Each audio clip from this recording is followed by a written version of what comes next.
alma funciona como un espejo de Dios, pero nuestra alma muchas veces pues tiene mucho pecado, mucho mal, mucha envidia, muchos deseos malos, tiene mucha oscuridad, mucha mentira. Entonces, claro, por eso vemos a Dios con esos antropomorfismos, no lo vemos como un Dios vengador, un Dios carnal, un Dios lleno de pasiones como los dioses de los griegos, ¿no? Zeus, que se va ahí con su esposa Hera, pero que se va también con otras muchas mujeres, es un Dios mujeriego, y uno dice, no, Dios no puede hacer así, ¿no? Y Angenófanes decía que si las vacas tuvieran dioses, los tendrían en forma de vacas. Entonces pareció, oye, has hecho un Dios que es demasiado humano. Entonces, pues nosotros también, cuando tenemos este corazón que está sucio, vemos un Dios que también está sucio. Entonces, también es un trabajo importante, si queremos conocer a Dios, de purificar nuestro corazón, de entrar realmente en un proceso de conversión. Entonces, pues ese es el primer concepto de iluminación. No sé si tienen preguntas o observaciones. Sí. En el mundo hay muchos bautizados. Sí.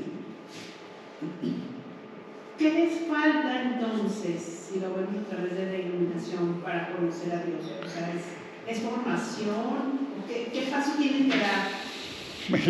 No, el proceso es muy curioso, es una muy buena pregunta. Es el proceso del alma, de la acción de Dios en un alma. Y Cristo lo explica a través de sus parábolas.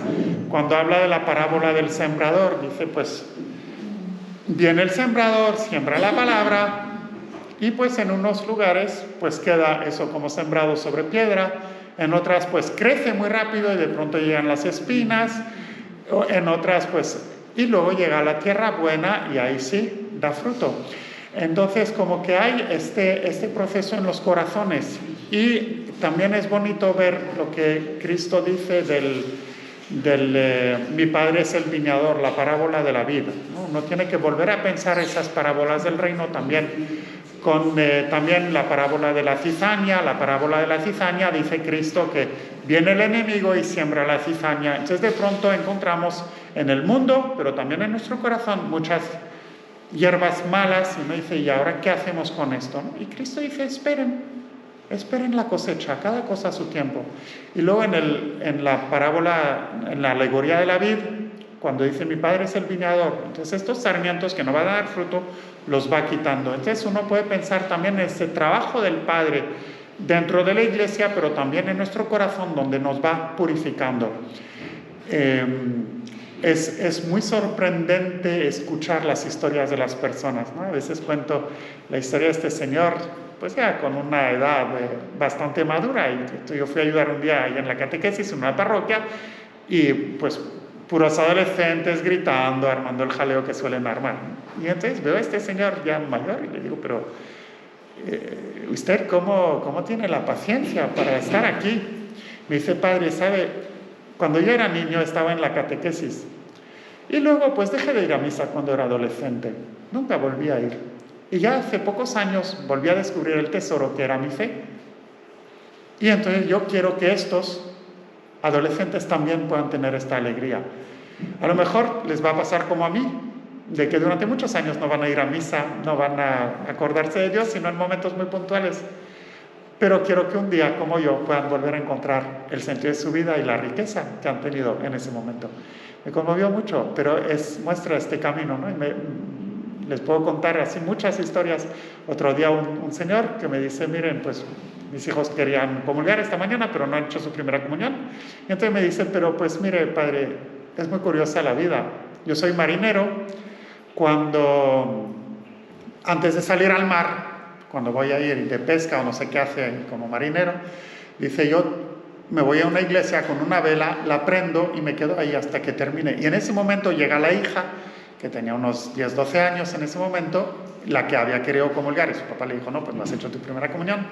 Y le dice, papá, ¿tú oras? ¿Tú rezas? Y el papá le dice, sí, hija. O sea, la hija no sabía que el papá tenía sus momentos de oración. Y el papá le dice, sí. Y entonces a partir de ese momento, entre él y su amigo pescador o marinero como él, empezaron a hablar de cómo oraban en el momento de la tempestad, Y efectivamente dicen, pues en el momento de la tempestad nadie te escucha. Y ahí empiezas a gritar a Dios porque de verdad te asusta, ¿no? Y el otro dice, pues sí, la verdad, sí asusta. Entonces, en el secreto de muchos corazones, ahí está Dios trabajando. Les conté ya, creo ya, el de mi amigo ateo, ¿no? Sí. Padre, me tienes que enseñar a orar. Digo, si no crees en Dios, ¿cómo vas a orar?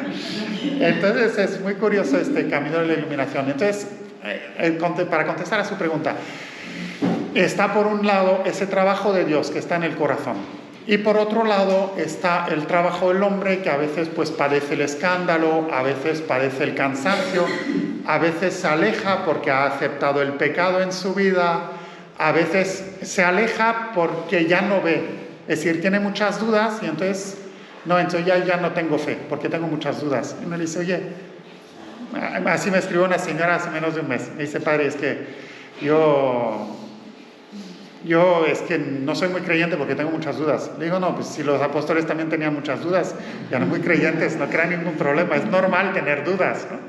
Es parte de la fe te invita a conocer a Cristo, entonces a preguntarle muchas cosas.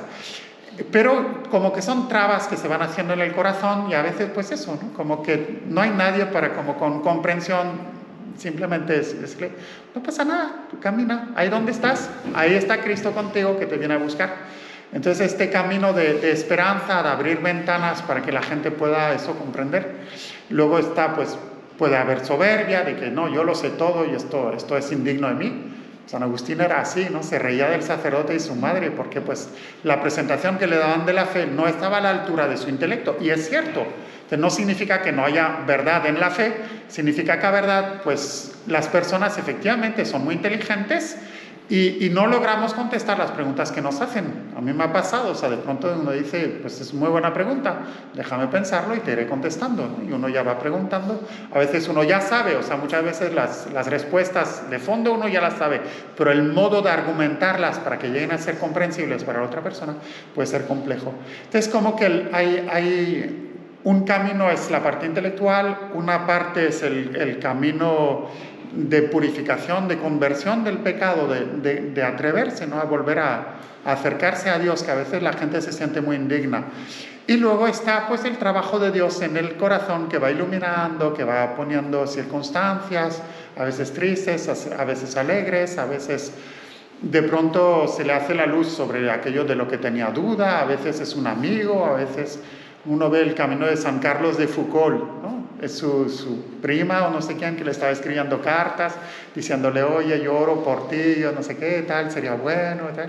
Pues las cartitas tuvieron su poder, lo convirtieron. Entonces son momentos de desierto, momentos de guerra, momentos de sufrimiento, de enfermedad, momentos de éxito, momentos muy variados, como que Dios va teniendo su camino en el alma. Entonces hay esperanzas. Hay esperanzas y creo que es importante eso, mantener un diálogo, una presencia amistosa y una invitación, como que poco a poco, como que la persona, de pronto a mí me ha pasado ahora que volví a ver parejas que he casado hace 7, 8, 9, 10 años y en la conversación me dice, a ver padre, ayúdanos a crecer en la oración. O sea, nosotros yo hablándoles de qué tal y qué bueno que ya sacaste la carrera de no sé qué y tal, y de pronto, padre, ayúdanos a crecer en la oración. Entonces son preguntas que están ahí en el fondo del corazón y de pronto pues como que allí en el ambiente de confianza, de pronto ahí salen. Entonces sí hay esperanza y creo que sí es bueno como que crear espacios de confianza, de serenidad donde se pueda dar esta iluminación poquito a poquito. Este espacio donde la persona también se sienta en confianza para expresar dudas, ¿no? Esta señora que me escribió como al inicio como que no se atrevía a preguntar, o sea, porque no soy digna, ¿no? Y le dice, no, pues es normal, yo también tengo mis dudas.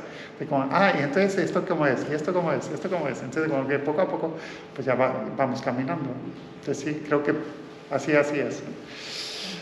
Muy bien, no sé si hay más. Sí, o sea, esa duda quiere decir que la duda, o sea, no estar completamente cierto de algo es lo que me hace alejarme. A veces sí. Y ahorita que decía eso del espejo, ¿no? O sea, a lo mejor, como yo no, o sea, soy capaz de Dios, pero la verdad es que no me siento a su altura y como no lo entiendo, lo veo como yo soy, pues. A lo mejor También. no creo porque yo soy así y esas cosas no son capaces de hacerlas nadie porque si yo no las entiendo no existen.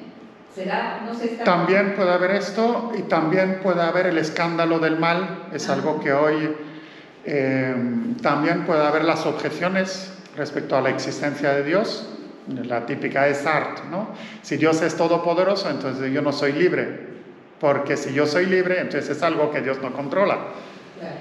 Y uno dice, oye, no, o sea, justamente porque Dios es todopoderoso, puede ser libre. Exacto. Al contrario, ¿no? Pero es un típico razonamiento que no es exacto, pero que efectivamente que puede superar, es decir, y dejar trabada a una persona. O el escándalo del mal, ¿no? Hay tanto mal en la iglesia, la esclavitud, ¿por qué la iglesia no hizo esto, por qué no hizo aquello? Que a veces luego, pues quién sabe si lo hizo o no lo hizo, ¿no? Pero bueno, para muchas personas, pues leen de pronto un libro de un historiador que se pone a atacar a la iglesia, porque las brujas, porque no sé qué, porque siempre oprimiendo a la mujer. Luego uno realmente va a la historia y dice, bueno, quizás tu historia es un poquito parcial, pero hace falta mucha ciencia histórica para poder corregir estas visiones a veces que se tienen. Entonces no es fácil y no se hace de un día para otro. Entonces de pronto uno se da cuenta que Voltaire, que tanto defiende la libertad, se pasó la vida amargando la vida a sus amigos, metiendo a la gente, el que invocaba la libertad, metió a la gente ahí en la cárcel simplemente porque le hacían sombra, etcétera, etcétera. Está demostradísimo si uno se lee sus cartas, por los testimonios de la época, por los testimonios de sus mismos amigos, que así era él, pero pues sigue siendo el paladín de la verdad y de la libertad en Francia. Y dice, oye, espérate,